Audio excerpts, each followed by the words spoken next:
샬롬 주일기강의 75번째 우리 도란노 경배와 찬양 주의 거룩하심 생각할 때 찬양 함께하면서 시작하겠습니다.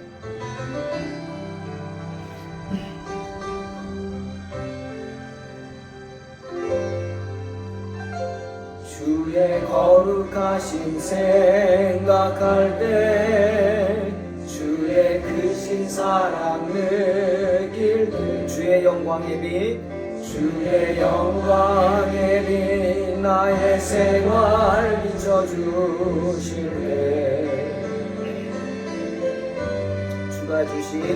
주가 주신 기쁨 맛볼 때 주의 사랑 속에 나 잠길 때 사랑 속에 나 주의 영광의 빛 나의 생활 비춰주실 때 영광의 빛 나의 생활 비춰주실 때 경배하리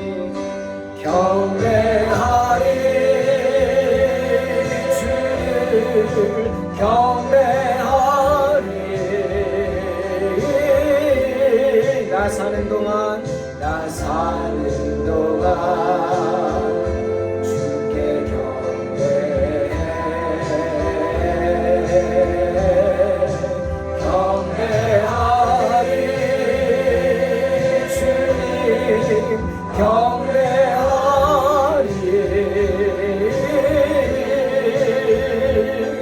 나 사는 동안 주께 경배해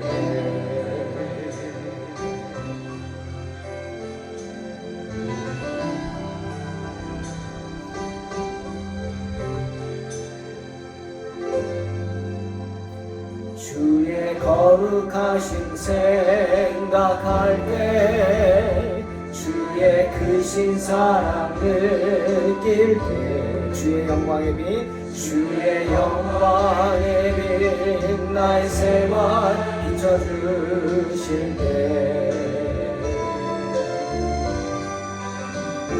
주가 주신 기쁨 맛볼 때 주의 사랑 속에 나 잠길 때 주의 영광의 빛 나의 생활 비춰주실 때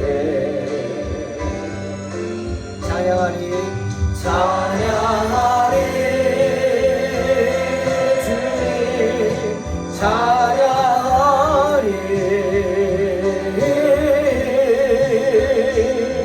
나 사는 동안 주께 찬양해 찬양하리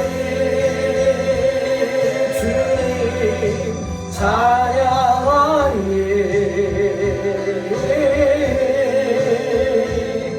나 사는 동안 주께 찬양해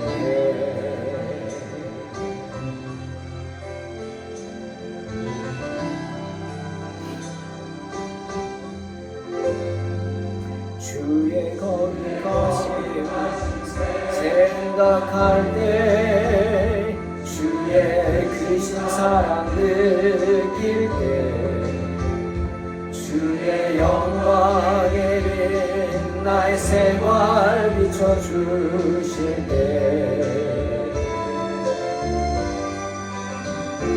주가 주신 기쁨 맛볼 때에 주의 사랑 속에 나 잠길 때 주의 영광의 빛 나의 생활 비춰주실 때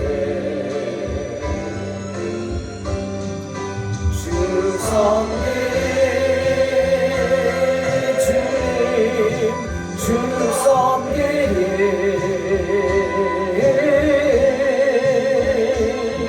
나 사는 동안 주만 섬기리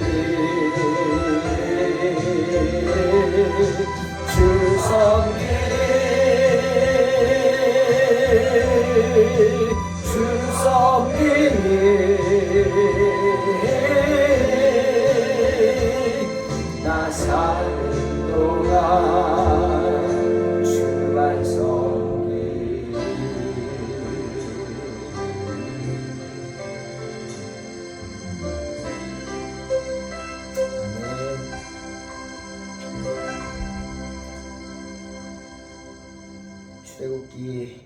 21장 1절로 11절 봉독합니다.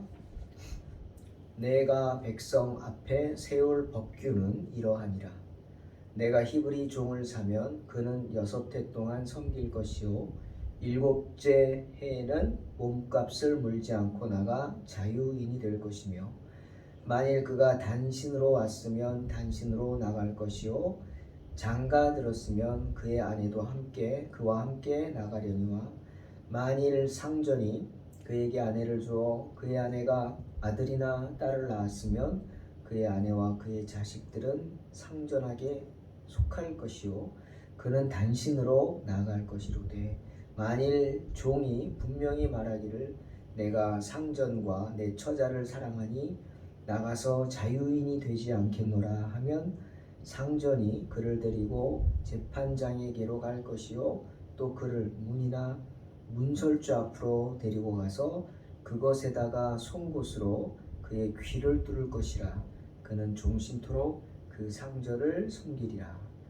사람이 자기의 딸을 여종으로 팔았으면 그는 남종같이 나오지 못할지며 만일 상전이 그를 기뻐하지 아니하여 상관하지 아니하면 그를 속량하게 할 것이나 상전이 그 여자를 속인 것이 되었으니 외국인에게는 팔지 못할 것이요 만일 그를 자기 아들에게 주기로 하였으면 그를 딸같이 대우할 것이요 만일 상전이 다른 여자에게 장가들지라도 그 여자의 음식과 의복과 동침하는 것은 끊지 말 것이요 그가 이 3가지를 시행하지 아니하면 여자는 속전을 내지 않고 거저 나가게 할 것이니라. 아멘. 점점 하나님의 말씀의 깊이가 더해지는 것 같습니다. 이제는 하나님이 주신 계명, 율법만이 아니라 그것에 대한 해석 그리고 그것을 우리의 삶 가운데 적용하기 위한 율례에 관한 이야기들이 나오고 있습니다. 여러분, 먼저 율법이 무엇입니까? 국어사전을 보니까 종교적, 도덕적, 사회적 생활에 관하여 신의 이름으로 규정한 규범이다. 이렇게 말합니다. 즉 하나님의 말씀이라는 거고 하나님이 우리에게 지키라고 하신 규정이요 법입니다. 하나님께서 살인하지 말라 하셨죠? 그게 법입니다. 그러니 어찌되었건 어떤 경우든 간에 사람이 사람을 죽인다면 그 순간 그 사람은 하나님의 말씀을 어긴 것이 되죠. 때문에 그 즉시 그 사람은 죄인이 되는 겁니다. 그래서 법의 심판에 놓이게 됩니다. 이것이 율법이죠. 정말 어떻게 할 수가 없는, 빼도 박도 못하는 그런 것이죠. 그게 율법입니다. 그렇다면 율례란 무엇일까? 국어사전을 보니까 율례란 형률의 작용에 관한 법례다. 이렇게 정의하고 있습니다. 어렵죠? 형률의 적용에 관한 법례, 작용에 관한 법례. 즉 쉽게 말하면 율법의 예시라는 것입니다. 여러분, 정해진 법에 대한 그 법이 정해진 대로 다 되지는 않잖아요. 그렇죠? 법대로 하자 말은 하지만 법대로 적용하기가 참 힘들죠. 때문에 율례라는 것이 있는 겁니다. 그래서 정해진 법에 대한 것을 적용케 하는 한 예가 율례죠. 예를 들면 주님은 우리에게 마태복음 5장 44절에 너희 원수를 사랑하라 하셨죠. 그럼 문제는 뭐냐? 어떻게 하는 게 원수를 사랑하는 거냐? 이거죠. 주님 원수를 사랑하라 하셨으면 우리가 원수를 사랑해야 하는데 그게 쉽습니까? 그리고 어떻게 하는 게 원수를 사랑하는지 어떻게 말할 수 있어요? 그런데 그렇게 원수를 사랑하는 방법, 그것을 말하는 것이 율례입니다. 그 방법이 뭐냐? 주님이 말씀하셨죠. 마태복음 5장 39절에서 41절에서 원수를 사랑하는 그 율례를 말씀하셨어요. 뭐냐? 먼저 너희를 핍박하는 자를 위해 기도하라. 어떤 것? 원수를 사랑하는 율례 중에 하나가 뭐냐? 그 원수를 위해 기도하는 겁니다. 여러분, 기도, 누군가를 위해 기도한다? 쉬운 거 아니죠? 정성과 시간이 들어갑니다. 마음을 써야죠. 그렇게 하라는 거예요. 또 악한 자를 대적하지 말라. 이것도 율례입니다. 악한 자를 대적하려고 하지 말라. 원수를 대적하려고 하지 말라. 주님도 말씀하시죠. 누구든지 내 오른뺨을 치거든 왼뺨을 돌려대라. 너를 고발하여 속옷을 가지고자 하는 자에게 겉옷까지 가지게 하라. 또 누구든지 너를 억지로 오리를 가게 하거든 그 사람과 심리를 동행하라. 이게 율례입니다. 원수를 사랑하는 방법, 그 원수가 속옷을 가지려고 하면 아예 겉옷까지 벗어주라. 오른뺨을 때리거든 아주 왼뺨도 돌려대라. 억지로 끌고 오리를 가면 즐겁게 심리를 같이 가져라. 아주 구체적인 방법을 주님 말씀하신데 이것이 율례입니다. 이런 것이 율례예요. 또 다른 율법처럼 보이지만 아니, 이것은 율법이 아니라 율례입니다. 때문에 오늘 1절에 내가 백성 앞에 세울 법규라고 새번역은 그렇게 번역했지만 그전 법에는 그전 성경은 내가 백성 앞에 세울 율례는 이러하니라 분명히 율례를 말하고 있습니다. 그런데 또 중요한 이야기가 있죠.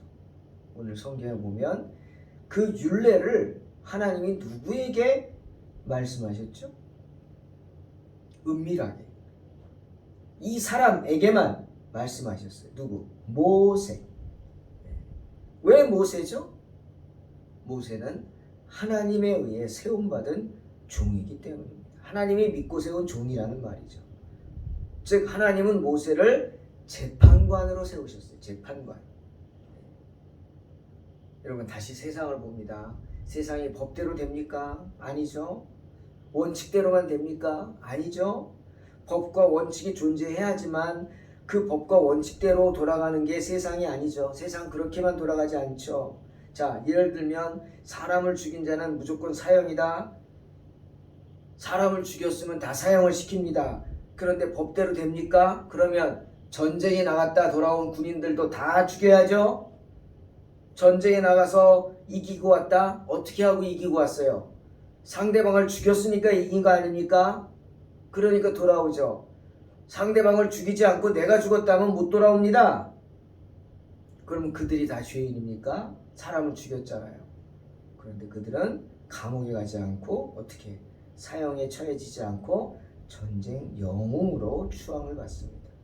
그런 거죠. 때문에 법관을 세우는 겁니다. 그래서 검사가 있고 변호사가 있고 판사가 있는 거죠.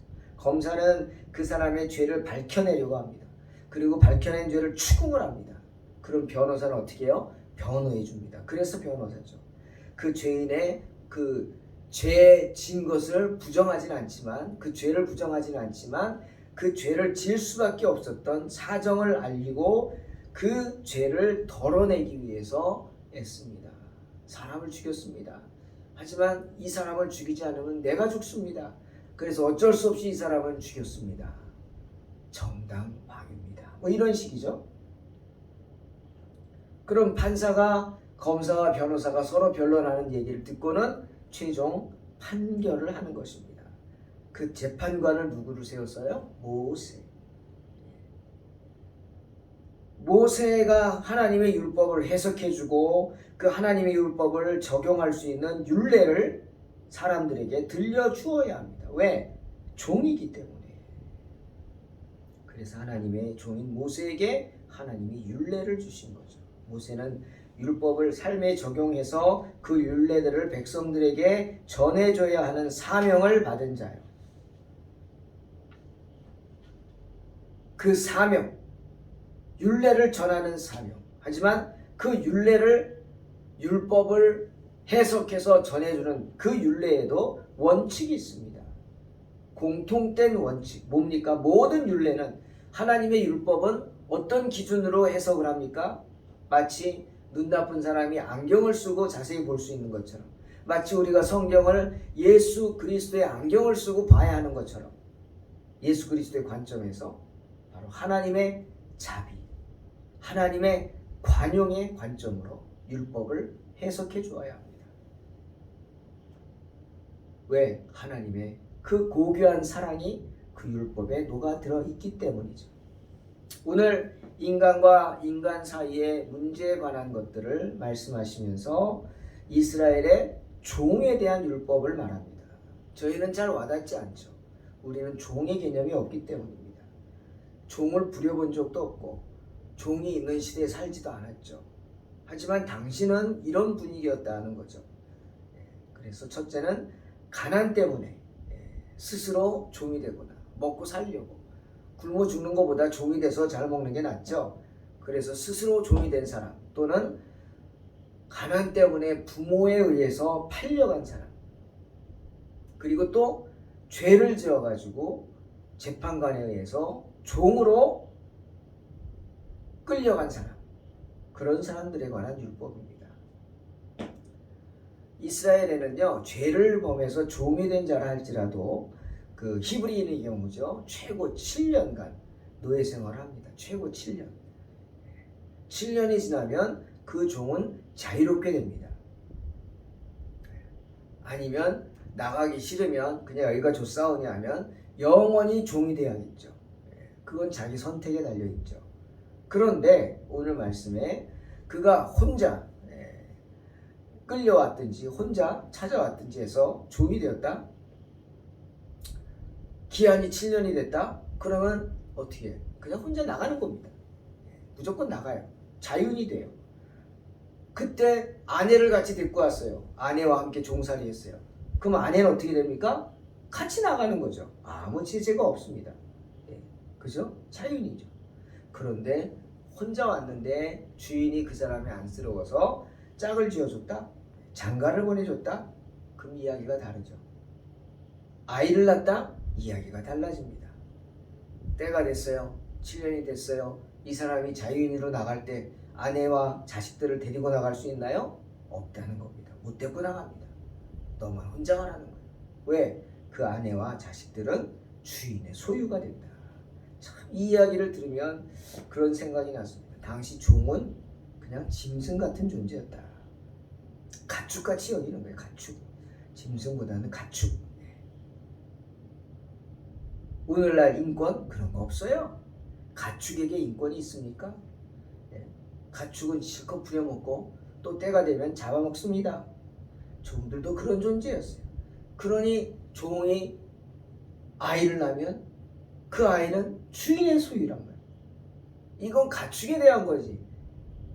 사람이 이렇게 한다. 종이 그랬어요. 그러니 종은 가축이에요. 그러니 애굽에서 해방된 이스라엘 백성들은 그런 사실을 알아야 돼. 너희는 가축이었다. 그런데 하나님의 은혜로 해방이 되었다.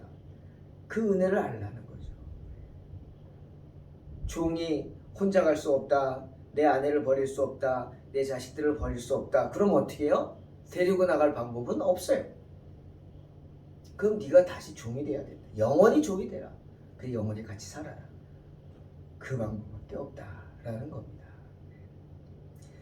하나님은 이렇게 종에 대한 이야기를 하면서 이 율법을 통해서 이것을 법으로 정했죠. 자유인과 종의 차이를 말씀하시고 있는 것입니다. 이스라엘 백성들에게 관용이 무엇인지, 그리고 자유에 대한 고귀한 사랑, 이걸 가르쳐주고 있는 거죠. 왜냐하면 그들도 자유인이기 때문입니다. 그러니 너희에게 종이 있다면 관용과 사랑으로 대하라.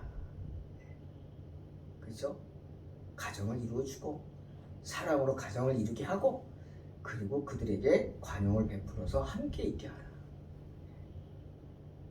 하지만 너희가 자유인임을 잊지 말라. 너희들은 언제든지 나갈 수 있다 이거죠. 그러니 그리스도인들은 값으로 삼바된 사람들, 자유자로 부름받았기 때문에 사람의 종이나 정욕의 종이 되어서는 안 된다. 그러니까 너희들 세상에 얽매이지 말라. 또 하나의 메시지입니다. 여러분, 어쩔 수 없이 종이 되었다. 그러면 기억해. 7년이면 너는 자유야. 7년간 견뎌야 돼요. 7년을 이기지 못해서 세상 정욕에 빠져서 거기서 뭐 가정을 이루고 글쎄 이렇게 해석해도 될지 모르겠지만 그런 좋게 생각하십시오. 가정을 이루었다. 그것도 정욕이죠. 정욕을 이루어서 거기 빠져 살다가 결국은 어떻게 헤어나오지 못한다. 너는 영원히 종이 될 수밖에 없는 거예요. 그죠? 혼자였다면 그 유혹을 이기고 버텼다면 7년이면 자유인이 돼서 그 다음 결혼하면 그 가정은 자유인의 가정이 되죠. 그런데 그 노예 생활하면서 그 유혹을 이기지 못하고 욕정에 이끌려서 그렇게 됐다면 거기 매일 수밖에 없어. 넌 나올 수 없다는 거죠. 바울도 고린도전서 7장 23절에서 말합니다. 너희는 값으로 사신 것이니 사람들의 종이 되지 말라. 유혹에 넘어가지 말라. 견디라는 거예요. 7년이다. 7년.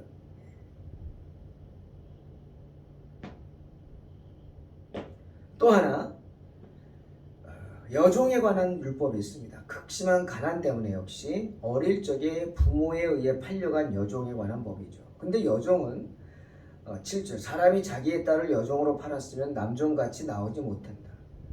여종으로 팔았으면 7년 후에 자유인이다. 아니라는 겁니다. 왜냐? 여종을 팔았다는 것은 부모가 이 여종이 커서 그 여종을 판 주인과 결혼하기를 바라면서 딸을 판 겁니다. 그러니까 이게 팔았다고 하는 표현이 맞는지 모르겠지만 아무튼 판 거죠. 그냥 여종으로 남종 팔듯이 판 게 아니라 민며느리인가? 그런 거죠. 며느리로 부인으로 판 거예요. 그래서 이 아이가 성장하면 그 주인은 이 아이를 아내로 삼습니다. 첩으로라도 삼는 거예요. 근데 만약에 아이가 컸는데 마음에 들지 않았어요. 주인에. 그러면 결혼을 하지 않습니다. 안 해도 돼. 그렇다고 해서 이방인에게 팔아서는 안 됩니다. 오히려 그 여종과 결혼해야 되는데 하지 않았잖아요. 약속을 저버렸죠. 때문에 보상해줘야 됩니다. 그리고 보상해주고 자유를 줘야 합니다. 이게 하나님의 법이에요. 만약 내가 결혼하지 않고 내 아들에게 주었다? 그러면 딸처럼 대우해야 된다. 성경은 분명히 말씀하십니다. 또 그 여인을 아내로 취한 후에 또 다른 아내를 취했다? 근데 이 아이가 싫다? 그렇다고 무시해서는 안 돼. 박대해서는 안 돼요. 이미 결혼한 여인이기 때문에 그녀는 더 이상 종이 아니죠. 그래 어떻게? 정중하게 대해야 합니다. 먹을 것을 주고 입을 것을 주고 또 그 아내와 부부관계도 끊어서는 안 됩니다. 그 아내 종이었던 아내의 권리를 제한해서는 안 됩니다. 이 세 가지 먹이고 입히고 부부의 예를 다하는 의무를 행하지 않을 때는 속전을 내지 않고 거저 나가게 해야 했습니다. 자유를 그냥 줘야 했어요. 아무것도 요구하지 말고 자유케 해야 했어요. 왜? 종이었지만 주인이 여종과 결혼했기 때문에 그녀는 이미 더 이상 종이 아니에요. 정중해야죠. 사랑하는 성도 여러분, 하나님 이처럼 이스라엘의 종에 대한 율법을 율례로서 구체적으로 말씀하고 계십니다. 그것은 선하신 하나님의 자비와 관용이 듬뿍 담겨있는 그런 하나님의 고귀한 사랑이 담긴 하나님의 마음입니다. 이처럼 하나님의 율법들은 주의 종들에 의해서 하나님의 율례로서 재해석되고 삶에 적용되어야 했습니다. 그 적용의 원칙이 무엇이냐? 바로 선하신 하나님의 자비, 관용이죠. 그렇죠? 이 종들의 경우를 보십시오. 하나님의 자비와 관용이 있습니다. 율법을 주신 하나님의 고귀한 사랑이 담겨 있습니다. 바울은 고린도전서 16장 13절 14절에서 이렇게 말합니다. 깨어 믿음에 굳게 서서 남자답게 강건하라. 너희 모든 일을 사랑으로 행하라. 온전히 모든 유혹을 이김으로 남자답게 강건하게 자유인으로서 승리하는 삶을 사시기를 주의 이름으로 축원합니다. 기도하겠습니다. 하나님, 자유인으로서 정말 하나님의 자비하신 사랑과 은혜, 그 마음, 그 은혜와 자비와 사랑의 마음, 관용을 알고 순종하며 자유인으로서의 삶을 사는 된 성도들 되게 축복하여 주시옵소서. 예수님의 이름으로 기도하옵나이다. 아멘. 믿음으로 승리하시기 바랍니다.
사랑